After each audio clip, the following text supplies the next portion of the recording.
తిరుమల లడ్డూ ప్రసాదంలో జంతు కొవ్వు కలిసిందంటూ ఇన్నాళ్లుగా చేసిన అసత్య ఆరోపణలన్నీ కూడా పచ్చి బూటకం. దీంట్లో ఏమాత్రం నిజం లేదని తేల్చి చెప్పేసింది సిబిఐ రిపోర్ట్.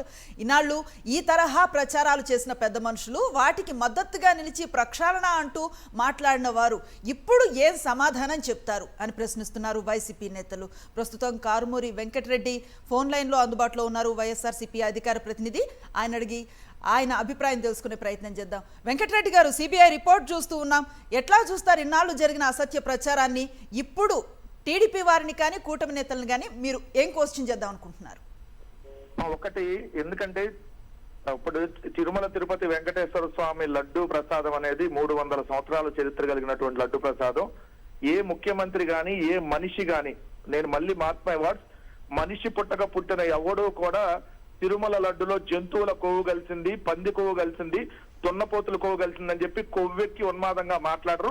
కానీ మన దురదృష్టం ఏంటంటే జగన్మోహన్ రెడ్డి గారిని రాజకీయంగా ఎదుర్కొనేటటువంటి మగతనం లేనటువంటి ఈ సన్నాసుల కూటమి ప్రభుత్వంలో ఉన్నటువంటి ముఖ్యమంత్రి కావచ్చు, లేదంటే ఉప ముఖ్యమంత్రి కావచ్చు, ఏదైతే జంతువుల కొవ్వు కలిసిందని చెప్పి ముఖ్యమంత్రి మాట్లాడటం, ఏదైతే లేదు 1,00,000 లడ్డులు అయోధ్యగా తయారు చేసి మరి జంతువుల కొవ్వుతో పంపించారని చెప్పి ఉప ముఖ్యమంత్రి మాట్లాడటం, దీని మీద వైఎస్ఆర్ కాంగ్రెస్ పార్టీలో ఉన్నటువంటి వైవి సుబ్బారెడ్డి గారు కావచ్చు, లేదంటే ఏదైతే సుబ్రహ్మణ్య స్వామి గారు సుప్రీంకోర్టుని ఆశ్రయించడం, సుప్రీంకోర్టు ఒక సిబిఐని అపాయింట్ చేయటం, సిబిఐతో ఉన్నటువంటి సిట్ ని ఏర్పాటు చేయటం, ఈ రోజు ఆ సిట్ రిపోర్ట్ లో క్లియర్ గా జంతువుల కొవ్వు గాని ఎలాంటి యానిమల్ ఫ్యాట్ కలవలేదని చెప్పినటువంటి దాన్ని బట్టి ఈ రోజు చంద్రబాబు నాయుడు గాని లేదంటే పవన్ కళ్యాణ్ గాని నిజంగా వీళ్ళు మనుషులైతే బహిరంగ క్షమాపణ చెప్పి తక్షణం రాజీనామా చేయాలి.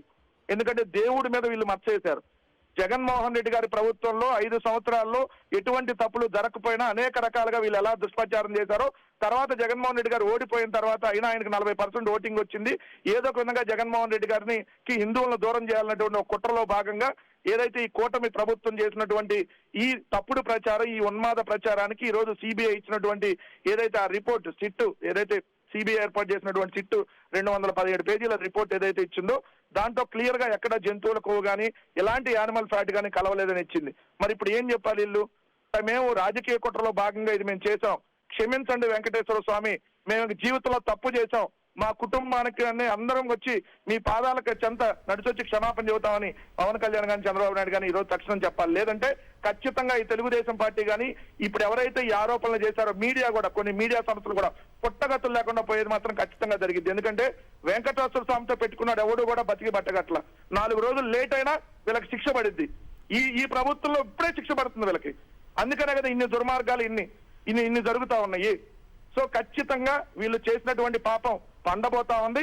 దానికి దేవుడి మీద వీళ్ళు వేసిన మచ్చని దేవుడే చెరిపేసుకున్నాడు. ఎందుకంటే మనం వెంకటేశ్వర స్వామికి లడ్డులో కల్తీ ప్రసాదం పెడితే దేవుడు తింటాడా?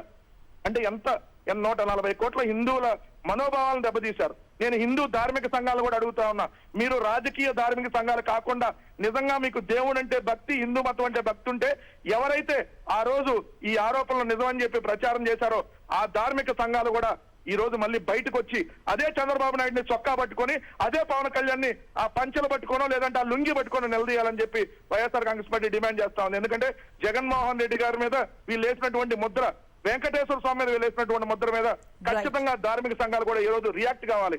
దీని ఇచ్చిన దాని ప్రకారం చంద్రబాబు నాయుడిని వీళ్ళు రాజీనామా కోరాలి. ఎందుకంటే దీన్ని ఆ రోజుకి వచ్చి ఓ మేధావుల ముసుగులోనో లేదంటే హిందూ మత ప్రచారకర్తల ముసుగులోనో ట్రైనుల్లో ఏదైతే కొట్టుకొని వెళ్ళారు కదా, ఏదైతే భజనలు చేసుకుని వెళ్ళారు కదా, ఇప్పుడు భజన చేయండి వచ్చి చంద్రబాబు నాయుడు ఇంటి ముందు రాజీనామా చేయమని భజన చేయండి.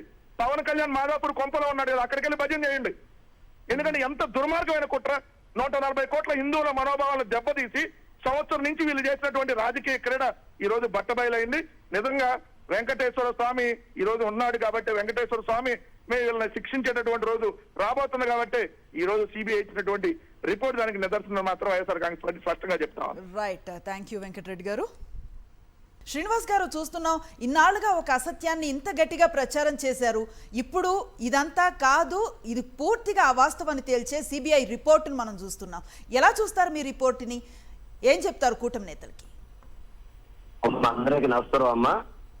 ఏదైతే చంద్రబాబు నాయుడు, పవన్ కళ్యాణ్ కావచ్చు, నారా లోకేష్ కావచ్చు, తిరుమల తిరుపతి వెంకటేశ్వర స్వామి యొక్క ప్రసాదం మీద లేనిపోని అపవాదులేసి అది కూడా తెలుగుదేశం పార్టీ ఆఫీస్ లో దాంట్లో జంతువుకు కలిసింది, చేప నూనె కలిసిందని చెప్పని ప్రజల మనోభావాల్ని, భక్తుల మనోభావాల్ని దెబ్బతీసే విధంగా చాలా తప్పుడు ప్రచారం చేశారమ్మా. చంద్రబాబు కావచ్చు, పవన్ కళ్యాణ్ కావచ్చు.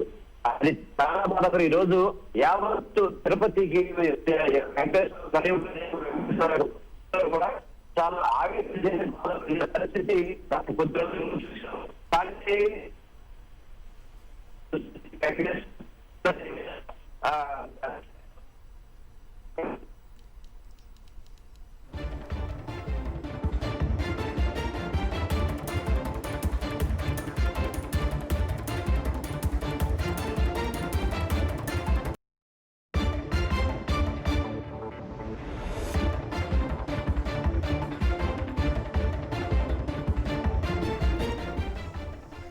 తిరుమల లడ్డూ ప్రసాదంలో జంతు కొవ్వు కలిసిందంటూ ఇన్నాళ్లుగా చేసిన అసత్య ఆరోపణలన్నీ కూడా పచ్చి బూటకం. దీంట్లో ఏమాత్రం నిజం లేదని తేల్చి చెప్పేసింది సిబిఐ రిపోర్ట్.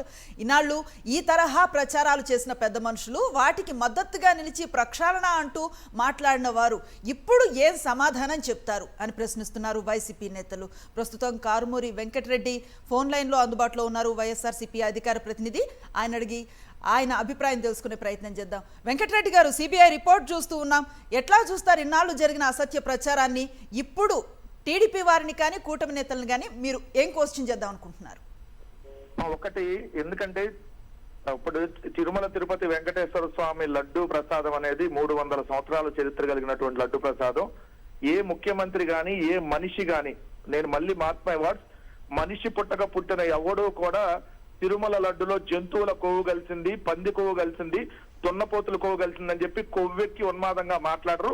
కానీ మన దురదృష్టం ఏంటంటే జగన్మోహన్ రెడ్డి గారిని రాజకీయంగా ఎదుర్కొనేటటువంటి మగతరం లేనటువంటి ఈ సన్నాసుల కూటమి ప్రభుత్వంలో ఉన్నటువంటి ముఖ్యమంత్రి కావచ్చు, లేదంటే ఉప ముఖ్యమంత్రి కావచ్చు, ఏదైతే జంతువుల కొవ్వు కలిసిందని చెప్పి ముఖ్యమంత్రి మాట్లాడటం, ఏదైతే లేదు 1,00,000 లడ్డులు అయోధ్యగా తయారు చేసి మరి జంతువుల కొవ్వుతో పంపించారని చెప్పి ఉప ముఖ్యమంత్రి మాట్లాడటం, దీని మీద వైఎస్ఆర్ కాంగ్రెస్ పార్టీలో ఉన్నటువంటి వైవి సుబ్బారెడ్డి గారు కావచ్చు, లేదంటే ఏదైతే సుబ్రహ్మణ్య స్వామి గారు సుప్రీంకోర్టుని ఆశ్రయించడం, సుప్రీంకోర్టు ఒక సిబిఐని అపాయింట్ చేయటం, సిబిఐతో ఉన్నటువంటి సిట్ ని ఏర్పాటు చేయటం, ఈ రోజు ఆ సిట్ రిపోర్ట్ లో క్లియర్ గా జంతువుల కొవ్వు గాని ఎలాంటి యానిమల్ ఫ్యాట్ కలవలేదని చెప్పినటువంటి దాన్ని బట్టి ఈ రోజు చంద్రబాబు నాయుడు గాని, లేదంటే పవన్ కళ్యాణ్ గాని నిజంగా వీళ్ళు మనుషులైతే బహిరంగ క్షమాపణ చెప్పి తక్షణం రాజీనామా చేయాలి.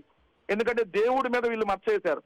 జగన్మోహన్ రెడ్డి గారి ప్రభుత్వంలో 5 సంవత్సరాల్లో ఎటువంటి తప్పులు జరగకపోయినా అనేక రకాలుగా వీళ్ళు ఎలా దుష్ప్రచారం చేశారో, తర్వాత జగన్మోహన్ రెడ్డి గారు ఓడిపోయిన తర్వాత అయినా ఆయనకు 40% ఓటింగ్ వచ్చింది.